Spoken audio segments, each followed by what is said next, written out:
আফগানিস্তানের তালেবান যারা, এরা জঙ্গি সন্ত্রাসী। এই জঙ্গি আর সন্ত্রাসী ধোঁয়াটা এমন ভাবে উঠালো যে এই ধোঁয়াটা, এই প্রোপাগান্ডাটা শুনতে শুনতে আমার দেশের কিছু মুসলমানও বিশ্বাস করে নিল। তারাও ভাবতে ছিল যে না জানি তালেবান জঙ্গি, তালেবান সন্ত্রাসী। কেন? বড় বাবু যেহেতু বলতেছে, এটা তো আর ভুল হতে পারে না। বড় বাবু বুঝেন তো, বড় বাবু বুঝেন তো কে? আমেরিকা। আমেরিকা যেহেতু বলতেছে, তাহলে তো আর ভুল হওয়ার কথা না। এজন্য অনেকের জেলের ভিতরে এটা ঢুকে গেল। তাম দুনিয়া ব্যাপী তালেবান জঙ্গি আর সন্ত্রাসী ধোঁয়া তুলে মুসলমানদেরকে টেররিস্ট হিসাবে চিহ্নিত করার ষড়যন্ত্রে লিপ্ত হলো আমেরিকা। এক পর্যায়ে সে ওখানে আক্রমণ করলো। সন্ত্রাসীকে দমন করতে হবে, আক্রমণ করবে, একা যাওয়ার সাহস পায় না, এজন্য মিত্রদেরকে সঙ্গে করে নিল। শুধু আমেরিকা একা যায় নাই, তার মিত্রদেরকে নিয়ে গেল, গিয়া সেখানে লড়া শুরু করলো। কতদিন? তাও তো প্রায় 2 যুগ পর্যন্ত লড়লো। কাদের বিরুদ্ধে? ছাত্রদের বিরুদ্ধে। তালেবান মানে কি? ছাত্রের বাবা না ছাত্র? আর একটু জোরে বলেন, তালেবান মানে কি? ছাত্রের বাবা না ছাত্র? ছাত্র। ছাত্রের বাবার কোটি কোটি টাকা থাকে, ছাত্রের কোনো পুঁজি থাকে না। ছাত্রের পুঁজি হলো খাতার কলম, ছাত্রের পুঁজি হলো বই। সুতরাং তাদের কোনো পুঁজি নাই। তাদের অবস্থান হলো এই, পায়ে জুতা পরার, স্যান্ডেল পরার মতো যোগ্যতাও অনেকেরই নাই। তাদের খাবারের কন্ডিশন হলো এই, 1 মাস পর্যন্ত শুধু পানিতে ভিজিয়ে ভিজিয়ে শুষ্ক রুটি খেয়ে তাদের জীবন চলত। তরকারি দিয়ে রুটি খাওয়ার মতো যোগ্যতাও তাদের ছিল না। তাদের বাড়িতে অবস্থান করার মতো সুযোগ, বছরে 1 দিন বাড়িতে নিরাপদে ঘুমাইতে পারে নাই। আফগানিস্তানের তুরাবরা পর্বতে গুহার ভিতরে তাদের যুগ যুগ কেটে যেত। অস্ত্র ছিল কি তাদের? তাদের অস্ত্র হলো লাঠি আর আল্লাহ পাকের দেওয়া পাথর। এই লাঠি আর পাথর ছাড়া তাদের কোনো অস্ত্রই ছিল না। আপনারা বলতে পারেন, হুজুর আপনি ভুল মেসেজ দিচ্ছেন। আফগানিস্তানের তালেবানদেরকে আমরা অস্ত্র ব্যবহার করতে দেখেছি। জি, অবশ্যই দেখেছেন, কিন্তু প্রাথমিক পর্যায়ে তাদের কাছে উন্নত কোনো অস্ত্রই ছিল না।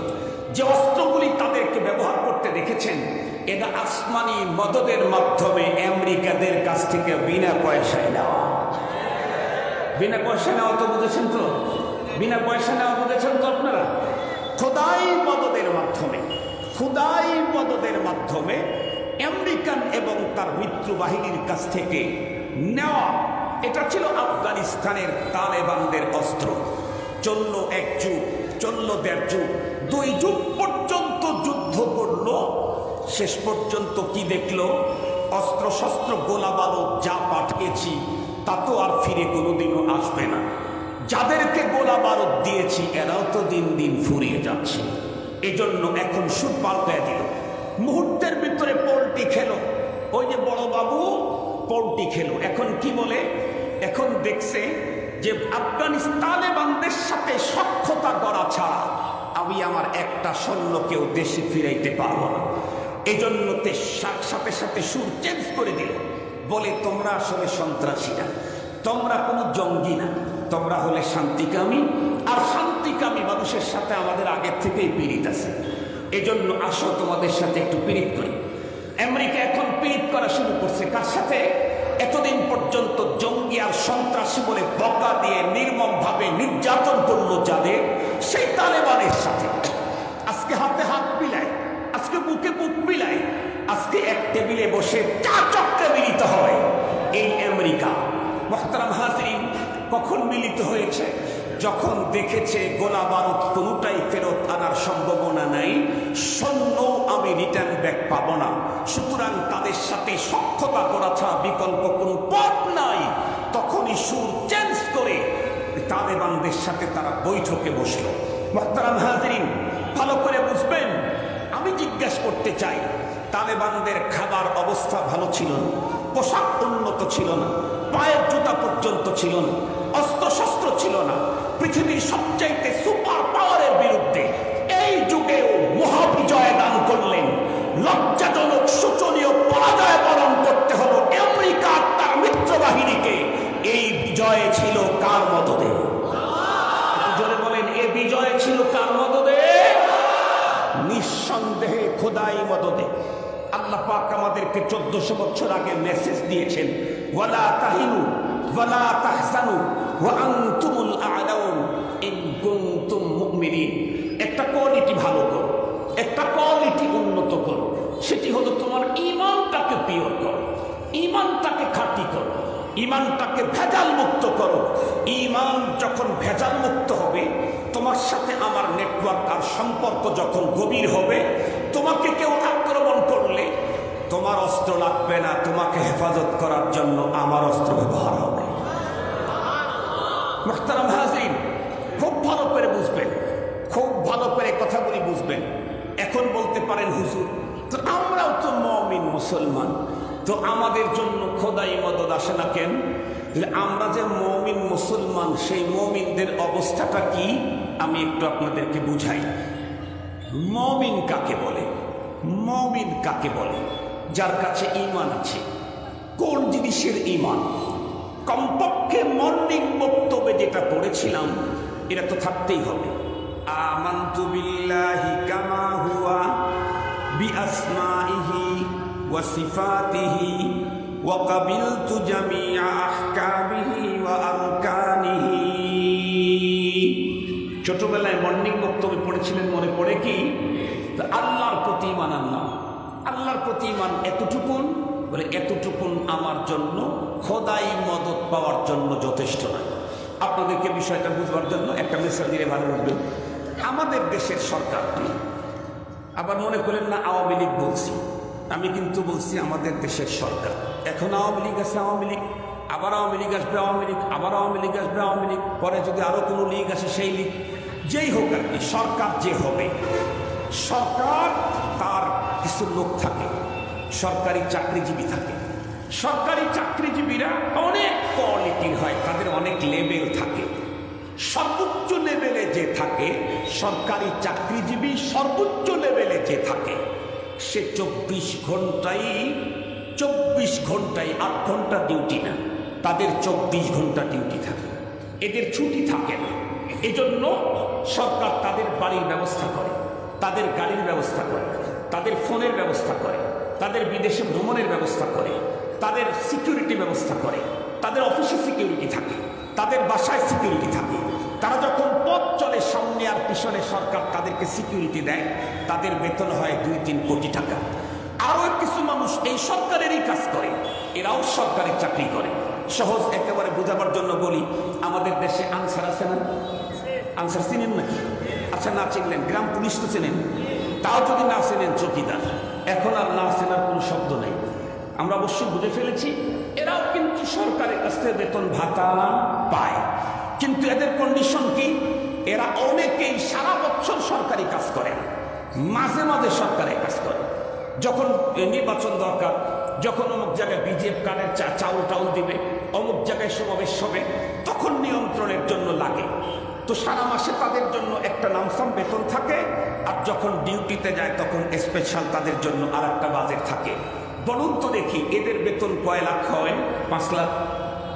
গ্রাম পুলিশের বেতন 5 লাখ না 5,000? আরো জোরে বলেন না। ধরেন 5,000, 7,000 হলে তো আর সৌসেদা দেওয়া লাগবে। 5,000 বললাম, 7,000 হলো, এদের নাকি সৌসেদা দেওয়া লাগবে। তো বলেন যে 5-7 হাজার টাকা, তো 5-7 হাজার টাকা বেতন। এও সরকারি লোক, সরকারি কর্মচারী, এর বেতন কত? 5-7 হাজার। ওর কি সিকিউরিটি আছে? আরে ওকে সিকিউরিটি দেওয়া হবে না, ওকে দিয়ে অন্যের সিকিউরিটি দেওয়া হবে। ওর সিকিউরিটি নেই, ওকে দিয়ে আরেকজনের সিকিউরিটি ব্যবস্থা করা। মুহতারাম হাজিরিন, এই পৃথিবীতে ইমানদারের কোয়ালিটিও তাই। কিছু আছে চকিদার মার্কা ইমানদার, চকিদার মার্কা ইমানদার বোঝেন নাই? সারা বৎসরে আল্লাহর সাথে তার কোনো সম্পর্ক নাই, প্রতিদিন কোনো সম্পর্ক নাই, প্রতিক্ষণ কোনো সম্পর্ক নাই। সম্পর্ক হলো 2 ঈদের দিনে, সম্পর্ক হলো ওই কোরবানির সময়, রমজান মাসে সম্পর্ক আরো বেশি খারাপ। এরকম ইমানদার আছে না নাই? কথা বলেন না কেন? রমজান মাসে সম্পর্ক বেশি খারাপ, বেশি ভালো না, বেশি খারাপ। মালিকের সাথে সম্পর্ক কখন? ওই ঈদুল আজহাতে, ঈদুল ফিতরে, কোরবানি সাথে সম্পর্ক, এরাও আল্লাহ পাকের প্রতি ঈমান এনেছে, এরাও ঈমানদার।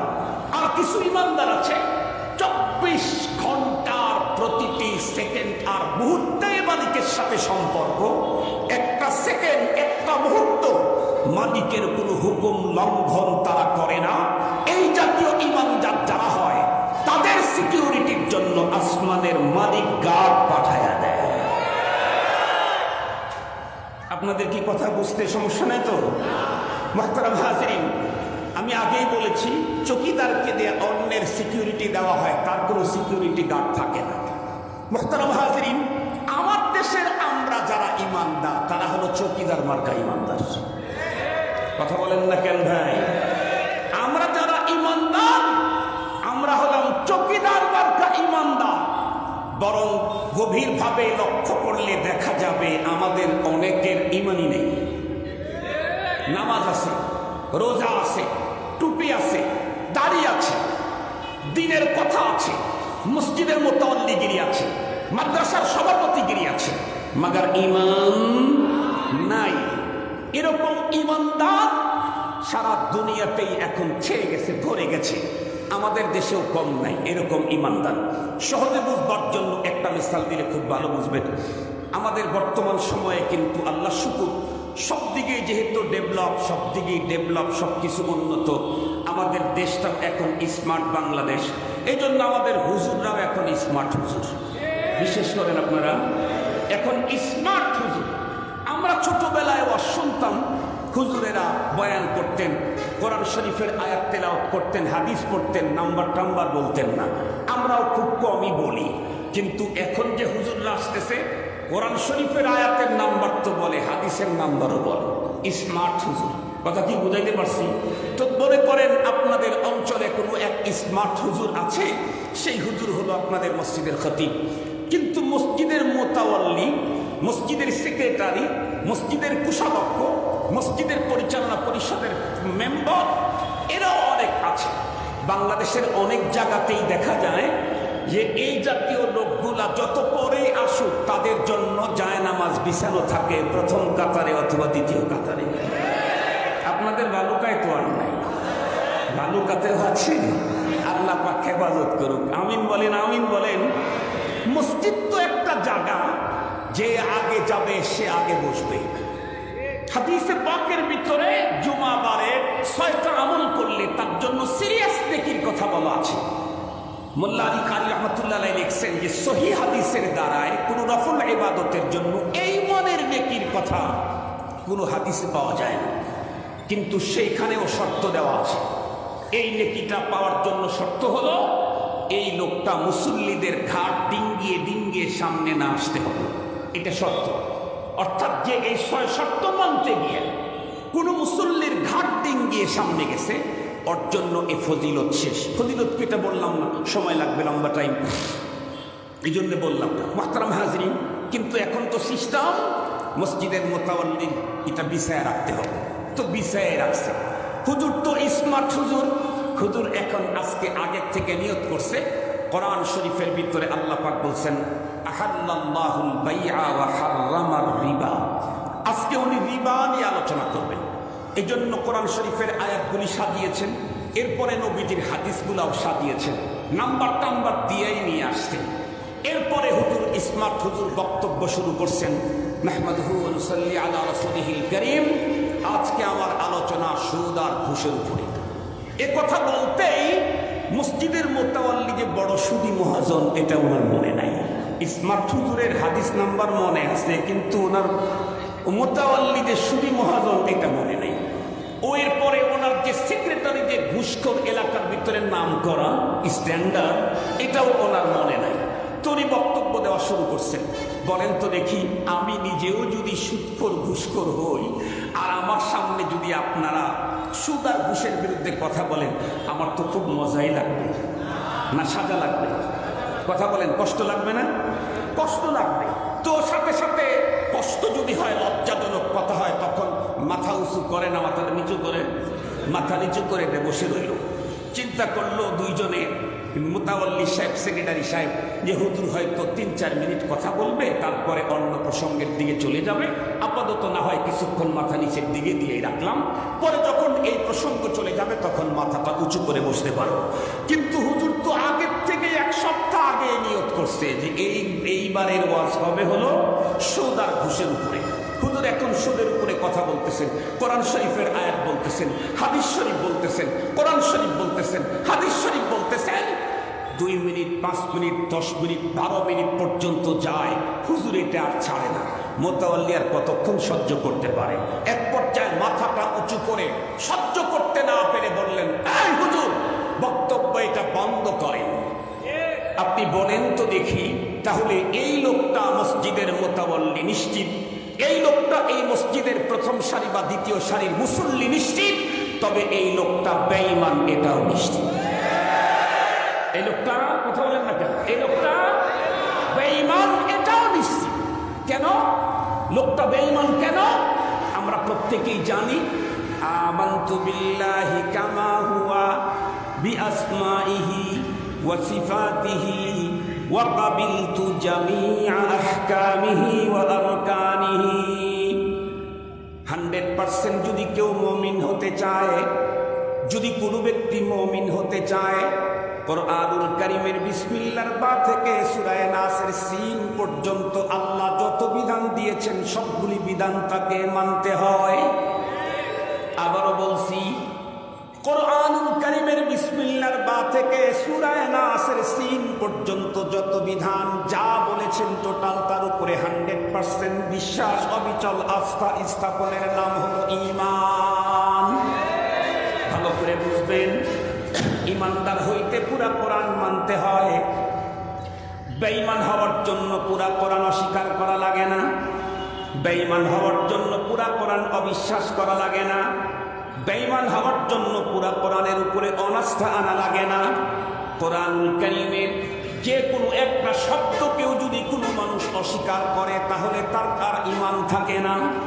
বুঝাবার জন্য বলি, আমরা নামাজ পড়ি না আলহামদুলিল্লাহ বলেন, আল্লাহ নামাজ পড়ান আলহামদুলিল্লাহ বলেন। নামাজ পড়তে চাইলে কিছু ফরজ আছে না, কিছু কাজ, তার ভিতরে 1 নম্বর ফরজ হলে নামাজের সময় কাপড় ছাড়া দাঁড়ানো, না কাপড় সহ? কমপক্ষে কতটুকুন? সতর, কমপক্ষে সতর ঢাকতেই হবে, এটা হলো ফরজ। আর একেবারে সতরের উপর দিয়ে আরো কিছু ঢাকলাম, এটা হলো সুন্নাত। সতর ঢাকতেই হবে। তাহলে সতর যে ঢাকবো, এই ঢাকার জন্য কাপড়টা অপবিত্র হলেই তো চলে না, পবিত্র হওয়া লাগে? এটা নফল না ফরজ? এটাও ফরজ। এখন এই কাপড়টা পবিত্র হওয়ার জন্য শর্ত হলো, ধরেন এই দুনিয়াতে 20 রকমের নাপাক আছে। যেমন মানুষের পেশাব, এটা তো পাক নাপাক। মানুষের পায়খানা, ব্লাড, পুজ, তারপরে মসি, ওদি, মনি, এটা মানুষের পুরুষের বিশেষ অঙ্গ থেকে বের হয়, এগুলি সব নাপাক। ধরেন টোটাল 20 আইটেমের নাপাক আছে। এই কাপড়টা পাক হওয়ার জন্য সবগুলা থেকে কাপড়টা সেফ থাকতে হয়, তাহলে কাপড়টা পাক। কিন্তু নাপাক হওয়ার জন্য কি সবগুলাই লাগতে হবে? অর্ধেক লাগে, 4 ভাগের 1 ভাগ। কয়টা? আর একটু জোরে বলেন। একটা লাগলে কিছু নাপাক হয় না, পুরাটা। ঠিক তদ্রূপ ইমানদার হতে চাইলে কোরআনে পাকের বিসমিল্লাহর বা থেকে সূরা নাসের সিন পর্যন্ত টোটাল তার উপরে অবিচল বিশ্বাস আর আস্থা থাকতে হয়, তাহলে মুমিন হওয়া যায়। কাফের হওয়ার জন্য পুরা কোরআন অবিশ্বাসের দরকার নাই, একটা শব্দ বিশ্বাস করলে পুরাটা কাফের হয়ে যায়। এখন বলুন আপনারা, সুদের বিরুদ্ধে বক্তব্য দিলে সুদী মহাজন উঠে যদি বলে যে এই ওয়াজ বন্ধ করুন, তাহলে উনি নামাজি বটে, মুতাওয়াল্লি বটে, কিন্তু ঈমানদার না। আমাদের দেশে হুজুর যে বক্তব্য দিচ্ছে এটা কোরআনের নীতি, এটা ইসলামের নীতি। ইসলাম আর কোরআনের নীতি বক্তব্য দিতে গেছে, কিন্তু কোন নেতার নীতির বিরুদ্ধে হয়ে গেছে। নেতার নীতির বিরুদ্ধে উনি বলেননি, উনি ইসলামের নীতি বলেছেন। বাট ইসলামের নীতিটা কোনো নেতার নীতির বিরুদ্ধে হয়েছে, অথবা নেতার নীতির বিরুদ্ধে হয়েছে। এখন উনি সাথে সাথে কাপ করে হাতের ভিতরে মাইকটা নিয়ে বললেন, এই ওয়াজ বন্ধ করো। তাহলে উনি বড় নেতা হতে পারেন কিন্তু ইমানদার হতে পারেন না। কথা বলেন, উনি নেতা হতে পারবেন, সমস্যা নেই, কিন্তু ইমানদার হতে, আর একটু জোরে বলেন, ইমানদার হতে পারে না, পারে না। মুহতারাম হাজিরিন, খুব ভালো করে কথাগুলি বুঝবেন। আমাদের দেশের মুমিন আমরা যারা, আমাদের ইমানের কোয়ালিটি, আমি বলেছিলাম যে আমাদের ইমানের কোয়ালিটি হলো চকিদার মার্কা। কথা বলেন, কি মার্কা? চকিদার মার্কা। তবে মনে রাখবেন, এই পৃথিবীতে আল্লাহর কোরআন আর আইনের ব্যাপারে মানুষ হলো তিন শ্রেণী। কয় শ্রেণী? তিন শ্রেণী। এক শ্রেণীর মানুষ আল্লাহর কোরআন পুরাটা মানে, তারা হলো মুমিন। তাদের দুনিয়ার জীবনেও ইজ্জত, মরণের আগেই তাকে জান্নাতের সুসংবাদ, মরণের সাথে সাথে জান্নাতুল ফেরদাউস। আলহামদুলিল্লাহ বললেন না রে? আল্লাহুম্মা জাআলনা মিনহুম, আমিন বলেন। আল্লাহ আমাদেরকে ওই দলের অন্তর্ভুক্ত। আর একটা গ্রুপ আছে টোটাল কোরআন মানে না, কাফের, মুশরিক, বেঈমান। এদের পরপারের জীবনে ঢুকতেই জাহান্নাম, চিরস্থায়ী জাহান্নাম। তবে দুনিয়ার জীবন, দুনিয়ার জীবনে ও যদি ভালো কাজ করে তাহলে দুনিয়ার জীবনে ওর জন্য সুখ হতে পারে। ভালো কাজ করবে, প্রত্যেকটা ভালো কাজের প্রতিদান ওকে দুনিয়াতে দেয়া হবে। আর একটা লোক আছে, সেটা কি? তুমিনুনা বিবাদিল কিতাব ওয়া তাকফুরুনা বিবাদ। আর এক শ্রেণীর লোক আছে, পুরা কোরআন মানেও না, পুরা কোরআন অবিশ্বাস করে না। এই এক শ্রেণী আছে, কিছুটা মানে, কিছুটা মানে না। মানে কোনটা? তার নীতি আর তার নেতার নীতির সাথে যেটা মিলে যায় সেটা মানে। তার নীতি আর তার নেতার নীতির সাথে যেটা মেলে না সেটা সে মানতে পারে না। এই জাতীয় লোকগুলোর অবস্থাটা কি? এরাও তো আল্লাহর কোরআন থেকে জানা দরকার। কথা বলেন না কেন? এরাও আল্লাহর কোরআন থেকে জানা দরকার। যতদূর পর্যন্ত মাইকের আওয়াজ যায় ভালো করে বুঝবেন। আল্লাহ তাআলা বলেন, আল্লাযীনা ইউমিনুনা বিবাদিল কিতাবি ওয়া ইয়াকফুরুনা বিবাদ। পৃথিবীর যে মানুষগুলি কোরআনের কিছু বিধান মানবে আর কিছু বিধান মানবে না, আল্লাহ পাক বলেন, লাহুম খিজিয়ুন ফিল হায়াতিদ দুনিয়া। তাদের শাস্তি হবে দুই জায়গায়, একটা হলো দুনিয়ার জীবনে আর একটা হলো মরণের পরে। তাহলে যে কাফের, ও ভালো কাজ করলে দুনিয়াতে মজায় জীবন কাটাতে পারবে, শাস্তি হবে পরপারে। যে 100% মুমিন, সে মরণের পরে শুধুই শান্তি আর শান্তি। দুনিয়াতেও আল্লাহ পাক শান্তি দিবেন। কিন্তু যে কিছু মানে আর কিছু মানে না, কিছুটার প্রতি ঈমান আনে, কিছুটার প্রতি ঈমান আনে না, আল্লাহ বলেন ওকে দুই জায়গায় শাস্তি দেওয়া হবে। দুনিয়ার জীবনে দেওয়া হবে জুতার মালা, লাঞ্ছনার মালা, খিজুন ফিল হায়াতিদ দুনিয়া। দুনিয়ার জীবনে সে কোনো না কোনো একটা জুতার মালা পরবে, বেইজ্জতি হবেই হবে, লাঞ্ছনার শিকার তাকে হতেই হবে। আর মরণের পরে সে তো দহনের শাস্তি, মরণের পরে সে তো ভয়ঙ্কর শাস্তি তাদের জন্য অপেক্ষা করবে। তাহলে মুহতারাম হাজিরিন, এজন্যই আমাদেরকে যে কোনো এক সাইডে যাওয়া দরকার। তা এক সাইডে গেলে কোন সাইডে যাব? ইমানদারের সাইডে না বেঈমানের সাইডে? আর একটু জোরে বলেন। ইমানদারের সাইডে যদি যেতে চাই তাহলে কোরআনুল কারীমের টোটাল তার উপরে অবিচল আস্থার বিশ্বাস থাকতে হবে। আমরা ঈমানের ছোটবেলায় কালিমাতে যেটা পড়েছি, আমানতু বিল্লাহ কামা হুয়া, আল্লাহর প্রতি ঈমান এনেছি। আল্লাহ কেমন? বলে উনি যেমন তেমন। শুধু আল্লাহর প্রতি ঈমান না, বিআসমাইহি ওয়া সিফাতিহি, আল্লাহর যত নাম আছে, আল্লাহর যত গুণসমূহ আছে, সবগুলোর প্রতি আমার ঈমান। মুহতারাম হাজিরিন, তার মানে আল্লাহর জাতের ভিতরে পৃথিবীর কাউকে যেমন শরীক করি না, আল্লাহর গুণাবলীর ভিতরে পৃথিবীর কাউকে শরীক করতে পারি না। সুতরাং অমুক মায়ের কারণে এবার বরকত হবে। কথা বলেন, অমুক মায়ের কারণে এবার বরকত হবে, অমুকের কারণে আমি এবার বেঁচে গেলাম, অমুকের দক্ষতার কারণে আমরা রেহাই পেলাম। এগুলি রেহাই দেনেওয়ালা একমাত্র কে? এই সিফতে পৃথিবীর অন্য কাউকে শরীক করা যাবে না। আমাদের দেশের ইমানদারের অভাব নাই, কিন্তু খালি জাল আর ভেজাল ইমান। কি ইমান? জাল আর এক লোকের কাছে কয়েক হাজার কোটি টাকা আছে, কিন্তু সব জাল টাকা। এই টাকা দিয়ে তো মার্কেটিং হবে নাকি শ্বশুরবাড়ি যাওয়া হবে? কথা বলেন না কেন? এই টাকা দিয়ে মার্কেটিং হবে, এই টাকা দিয়ে জেলখানা যাওয়া হবে, এটাতে মার্কেটিং হবে। আমাদের কাছে ঈমান আছে, কিন্তু জাল আর ভেজাল ঈমান। কেমন? কারো ঈমানের ভিতরে আছে নেফাক, কারো ঈমানের ভিতরে আছে শিরক।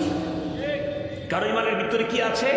নেফাক, তুমিনুনা বিবাদিল কিতাব ওয়া তাকফুরুনা বিবাদ। আর কারো ঈমানের মধ্যে আছে শিরক। আমাদের বাংলাদেশে তো শিরকের কারখানাগুলা অনেক বড় বড়। আমাদের দেশে শিরকের কারখানাগুলা, কথা বলেন না কেন, অনেক বড় বড়। এবং এদের সাথে এদেশের প্রথম সারির চেয়ার যারা থাকে তাদের সাথে সম্পর্ক। ওই যে বাগি টাগি আছে না আমাদের দেশে, রশি টসি আছে না, কথা বলেন না কেন, রশি টসি আছে না আমাদের এলাকার দেশে, বাগি টাগি আছে না আমাদের দেশে, পুরি টুরি আছে না, পুরি সিঙ্গারা আছে না। এদের অধিকাংশগুলা হলো শিরকের বাজার গরম ওই জায়গাগুলাতে। ওটা হলো শিরকের ফ্যাক্টরি। মুহতারাম হাজিরিন, আমাদের দেশে ইমানদারদের কাছে ঈমান আছে, ভেজাল মুক্ত ঈমান খুব কম আছে। কারো কাছে ঈমান আছে শিরক মাখা, কারো কাছে ঈমান আছে নেফাক মাখা। ঈমানের মধ্যে যদি শিরক থাকে আর নেফাক থাকে, এই ঈমান দিয়ে আল্লাহ পাকের মদদ পাওয়া, আর একটু যদি বলেন পাওয়া। শুধু দুনিয়াতেই কি?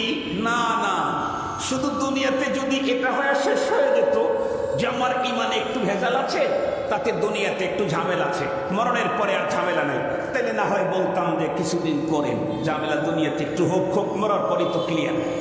কিন্তু আসলে তা না। ভেজালওয়ালা ঈমান দুনিয়াতে যেমন ঝামেলা, মরণের সাথে সাথে আরো ভয়াবহ ঝামেলা। দুনিয়াতে যেমন ঝামেলা, মরার সাথে সাথে আরো ভয়াবহ ঝামেলা। এই জন্য মুসলমান ভাই খুব ভালো করে বুঝবেন।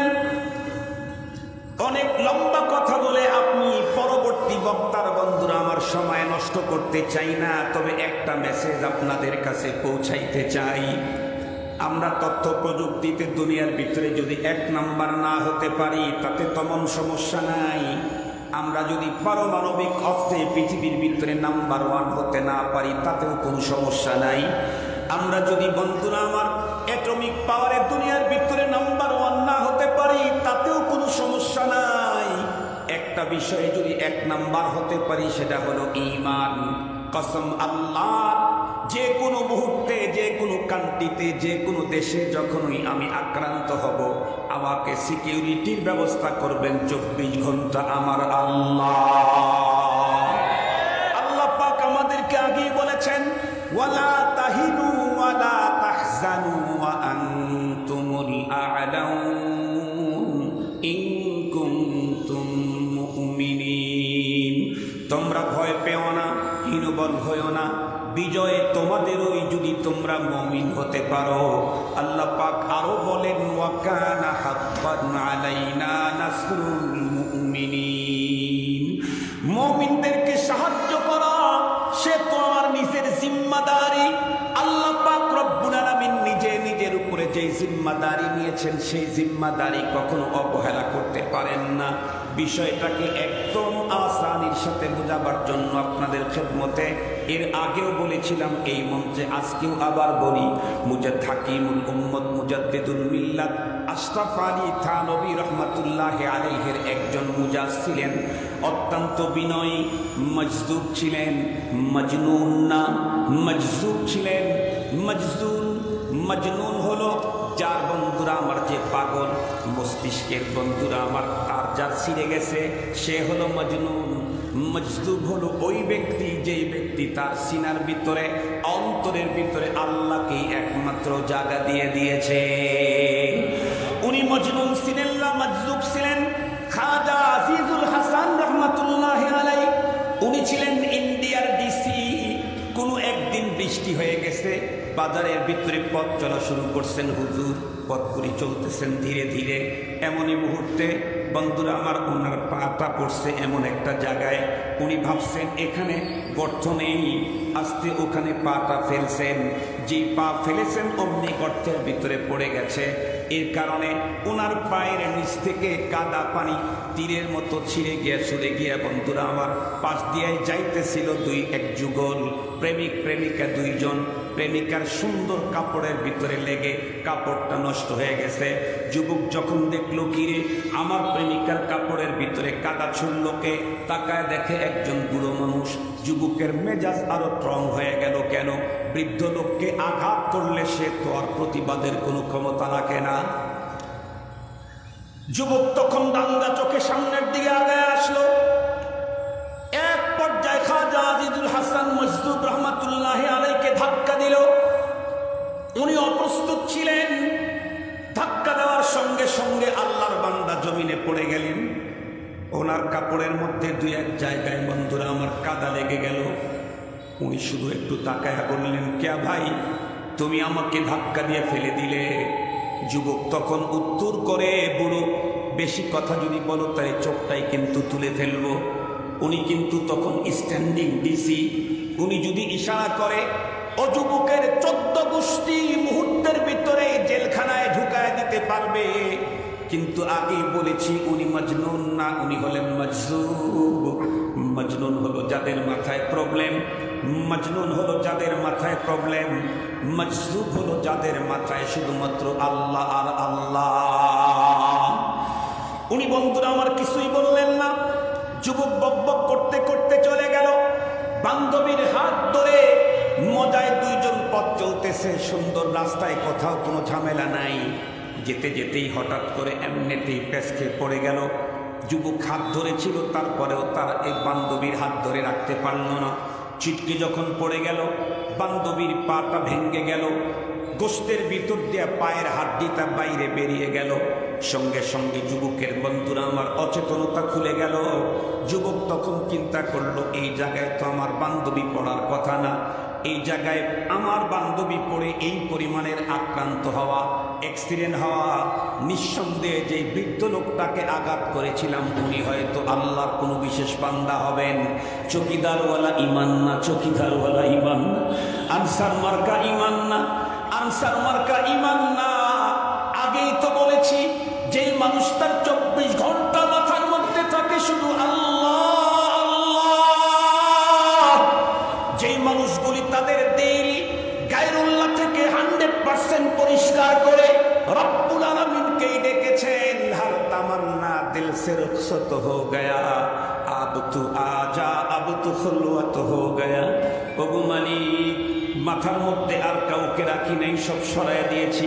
অন্তরের ভিতরে কাউরে রাখি নাই, সব সরাইয়া দিয়েছি। এখন আমার দিলের আসনটা খালি আছে, তুমি বসে যাও। এখন আমার অন্তরের আসনটা খালি আছে, তুমি এসে যাও। এই বুজুর্গ, এই বুজুর্গ নিঃসন্দেহে কোনো আল্লাহর ওলি হবে, যার কারণে আমাদের কন্ডিশন। যুবক তার বান্ধবীকে রেখে চিন্তা করলো, যদি ক্ষমা না নেই, মালিক যদি বেশি বেজার হয়, তাহলে আমার ওর মৃত্যু হয়ে যেতে পারে। কারণ মালিক তো এমন মালিক, ফাআলুল লিমা ইউরিদ, যা চায় তাই করেন। হুজুর তখন বসে বসে নিজের শরীরের কাপড়ের ময়লাগুলি ধুইতেছিলেন। এমন মুহূর্তে যুবক এসে পা ধরে বলে, আফওয়ান, সরি। পা ধরে বলে, আফওয়ান, আফওয়া, সরি সরি। হুজুর বললেন, সরি কিসের? যুবক তখন উত্তর করে, হুজুর কিছুক্ষণ পূর্বে আপনার পায়ের নিচের কাদা ছুঁড়ে আমার বান্ধবীর শরীরের ভিতরে লেগে তার সুন্দর কাপড়টা নষ্ট হয়ে গিয়েছিল, আমি সইতে পারি নাই, আপনাকে চিনতেও পারি নাই, এসে ধাক্কা দিয়ে আপনাকে ফেলে দিলাম।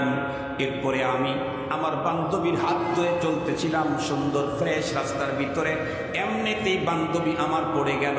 পাটা ভেঙ্গে পায়ের ভিতরের হাড্ডি গোস্তের উপরতে বের হয়ে গেল। আমি তখন বুঝেছি আপনি সাধারণ কোনো মানুষ হবেন না, আপনি তো হবেন ওই মানের ঈমানওয়ালা। আপনি নাম্বার 1 মুমিন, যেই মুমিনদেরকে সাহায্যের ঘোষণা আল্লাহ কোরআনে হাকিমে দিয়েছেন, ওয়া কানা হাক্কান আলাইনা নাসরুল মুমিনিন। আল্লাহ বলেন মুমিনদেরকে সাহায্য করা সে তো আমার জিম্মাদারি, এই জন্য আফওয়ান আমাকে ক্ষমা করে দিন।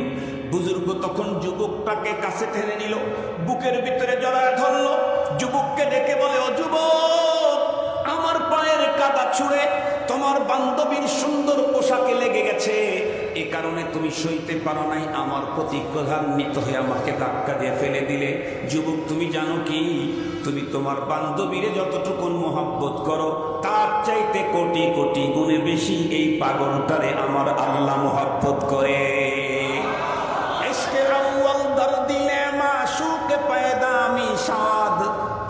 सूरज समय के परवाना शैदामी शबक जो जलाता है किसी को वो भी जलता है जरूर, शमा भी जल जाते हैं परवाना जल जाने के बाद। মনে রাখবেন মুসলমান, আমি যদি আল্লাহর প্রেমে কখনো রাত্রে উঠে কান্না করতে পারি তাহলে আমি নিশ্চিত থাকতে পারি আমি আগে আল্লাহর প্রেমে পড়ি নাই, বরং আল্লাহ আগে আমার প্রেমে পড়েছে।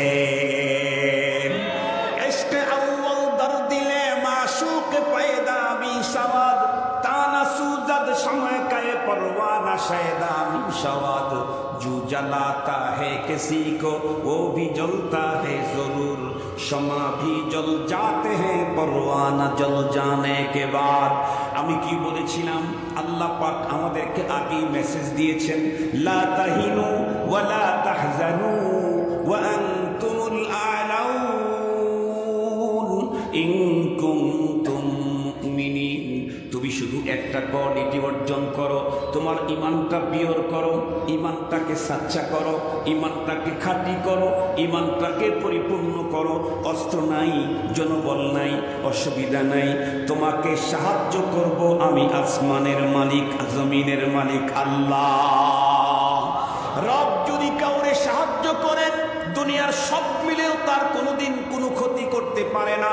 এ কারণে আসুন, সারা জীবনে যদি কোনো সম্পদ কোনো কিছু আমার অর্জন নাও হয়, টোটাল লাইফে যদি শুধু ঈমানটাকে পিওর করে কবর পর্যন্ত যেতে পারি, কসম আল্লাহর, আমার চাইতে বড় অর্জন দুনিয়ার অন্য কারো হতেই পারে না।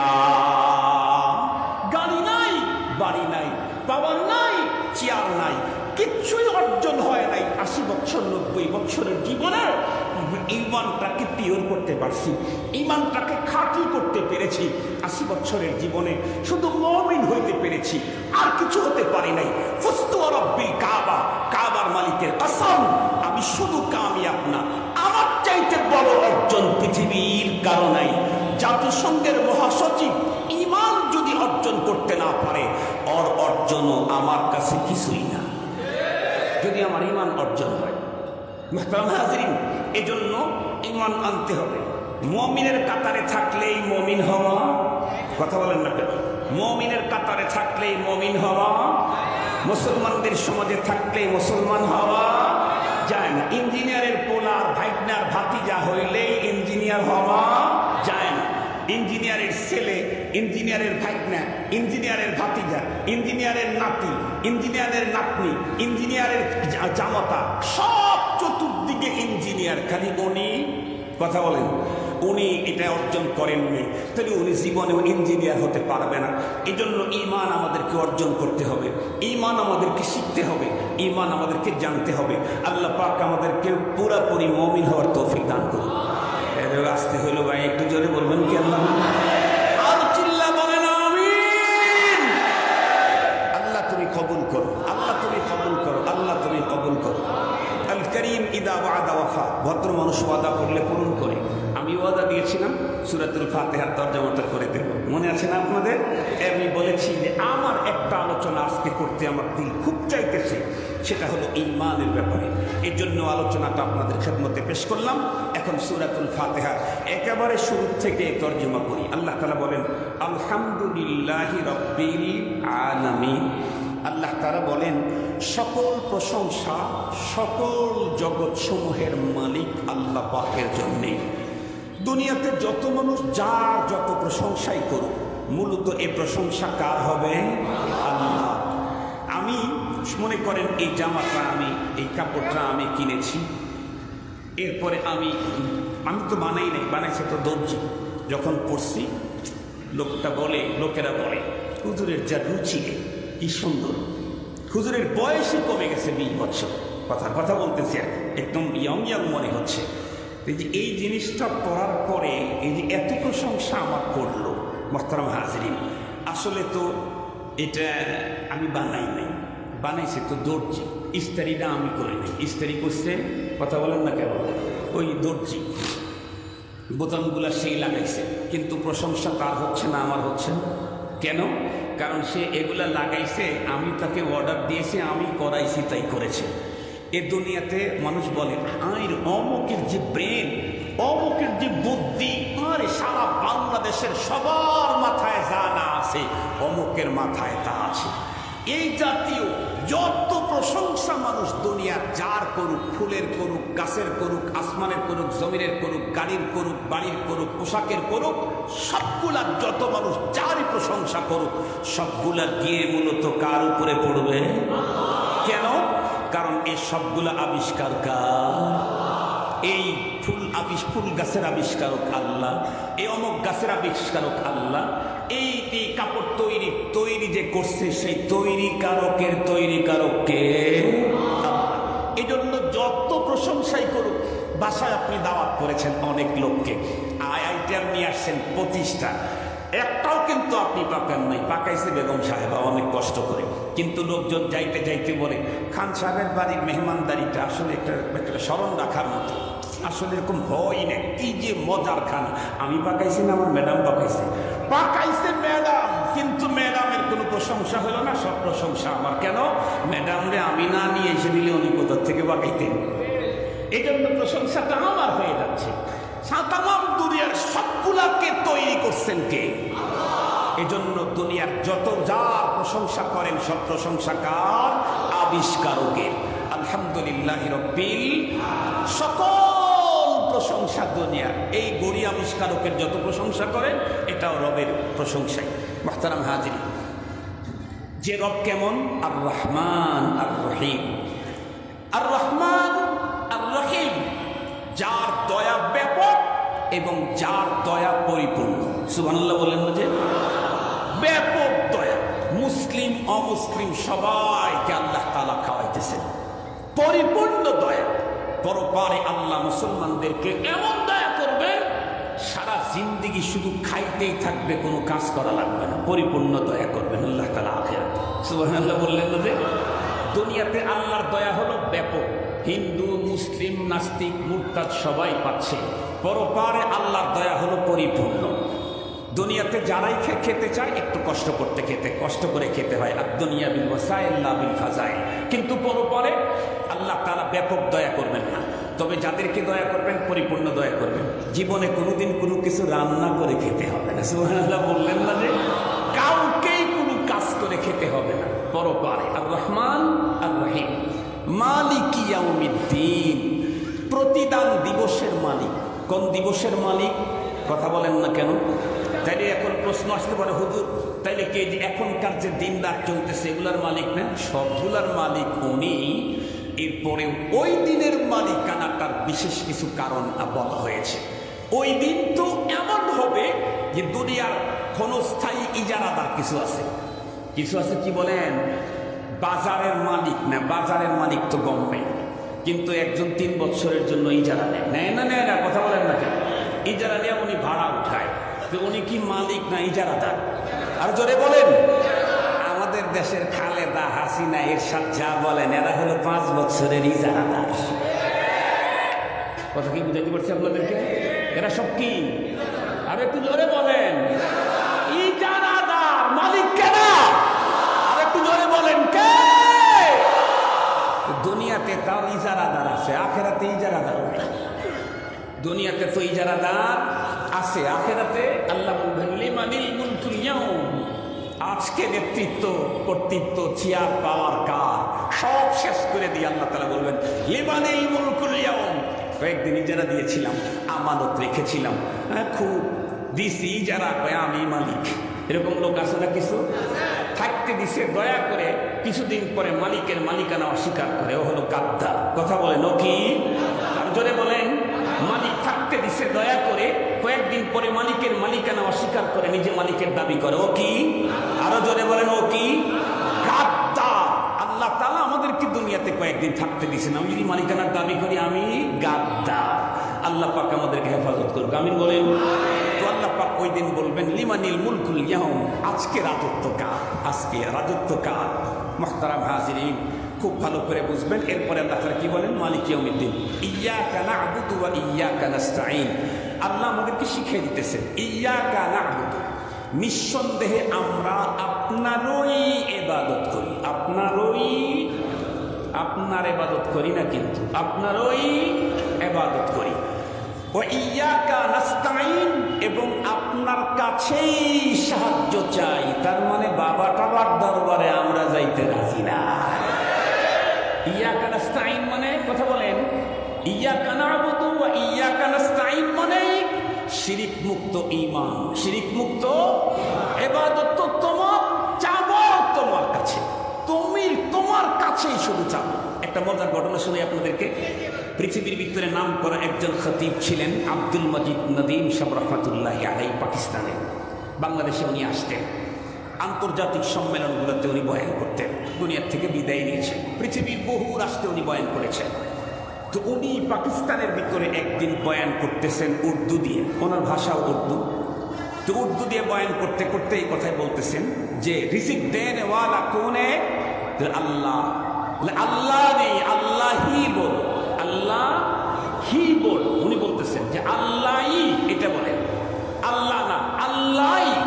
আর আল্লাহই এই কথা বলতে চাইলে উর্দুতে আল্লাহ হি বলতে হয়। তো এই কথা উনি বলতে গিয়ে বলতেছে, আরে ভাই, হি পে যারা জোর লাগাও। নদীম সাহেব বলতেছেন যে হির উপরে একটু জোর লাগাও, আল্লাহই এই কথা বলো। এরপরে হঠাৎ করে হুজুরের মনে পড়ছে। তো হুজুর জিজ্ঞেস করছে, আরে ভাই, তুম কোই বাতা সকতে হো হি আর ভি মে ক্যা ফরক? কই কেউ কি বলতে পারো হি আর ভির ভিতরে পার্থক্য কি? আল্লাহ ভি নেহি কাহো, আল্লাহই কাহো। তো এই কথা বলতেই ছোট্ট এক বাচ্চা মাঝখান থেকে লাফ দিয়ে দাঁড়ায় গেছে। দাঁড়ায় বলতেছে, হযরত मैं बता सकता हूं ही और भी में क्या फर्क? নদীম সাহেব অবাক হয়ে গেছেন। হাজার হাজার শ্রোতা, আলেম, হাফেজ, কারি, মুহাদ্দিস, মুহাক্কিক এই পিচ্ছি বলে আমি বলতে পারবো। ঠিক है बताओ? कहे हजरत ही और भी में वही फर्क जो फर्क शादीशुदा मुहसना औरत और बाजारी औरत के दरमियान। तो जिज्ञास करते नदीम साहब क्यों का, কিভাবে?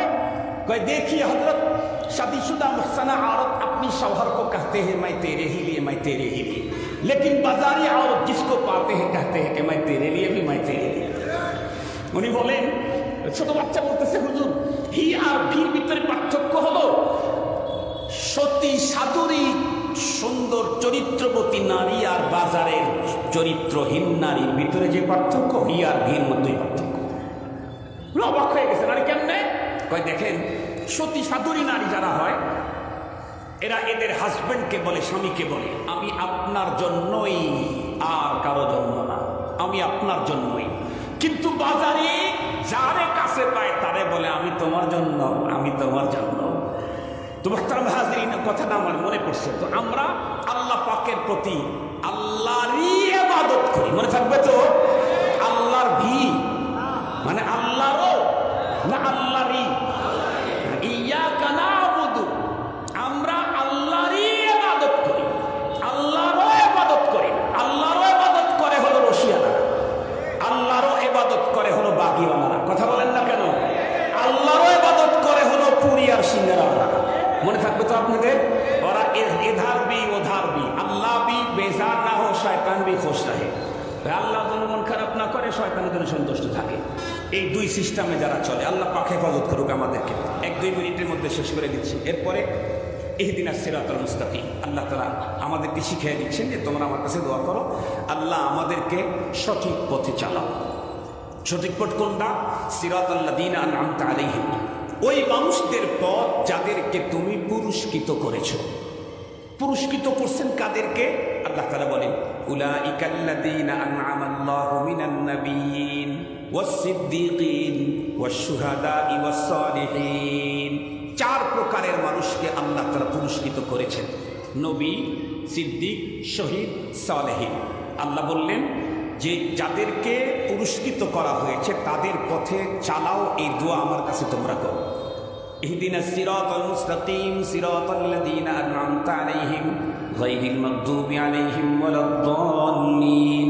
আল্লাহ তাদের পথে না, যাদের প্রতি তোমার গজব আছে, লানত আছে, তাদের পথে আমাদেরকে চালাইও না। আল্লাহ তাআলা আমাদের সকলকে কথাগুলি বুঝা, এর উপরে আমল করার তৌফিক দান।